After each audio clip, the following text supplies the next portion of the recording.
Rekia Madougou a été victime de l'usage de la force. Elle a été interpellée de force, elle a été incarcérée de force et aujourd'hui elle va être jugée de force. Nous attendons de cette audience qu'elle reconnaisse enfin les droits minimaux qui sont attachés à sa personne et nous doutons malheureusement à l'ouverture de cette audience de la possibilité d'avoir véritablement un procès équitable.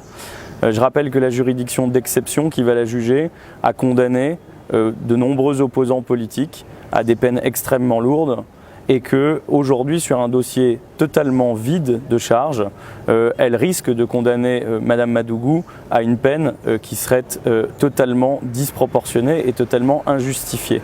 Donc nous venons ici dénoncer fortement l'usage de la force qui est fait contre elle et le fait de rappeler que la force sans droit, ce n'est pas la justice. Et aujourd'hui, nous pensons qu'avant même l'ouverture de ce dossier, ces droits ont été totalement bafoués.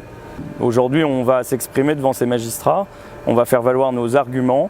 Malheureusement, j'ai peu de confiance dans la nature et la composition de cette juridiction. Je rappelle qu'elle ne présente pas, selon tous les observateurs internationaux, les gages d'une justice impartiale et indépendante. Donc c'est ce que nous allons leur dire, en espérant qu'ils arrêteront ce processus qui n'est pas un processus judiciaire, mais un processus exclusivement politique. C'est-à-dire que Madame Madougou a été interpellée uniquement parce qu'elle faisait valoir ses droits politiques à vouloir concourir à une élection présidentielle et c'est uniquement sur un caractère politique qu'elle est aujourd'hui incarcérée. C'est malheureusement ce qui est constaté depuis plusieurs années au Bénin. Le Bénin a été une grande démocratie.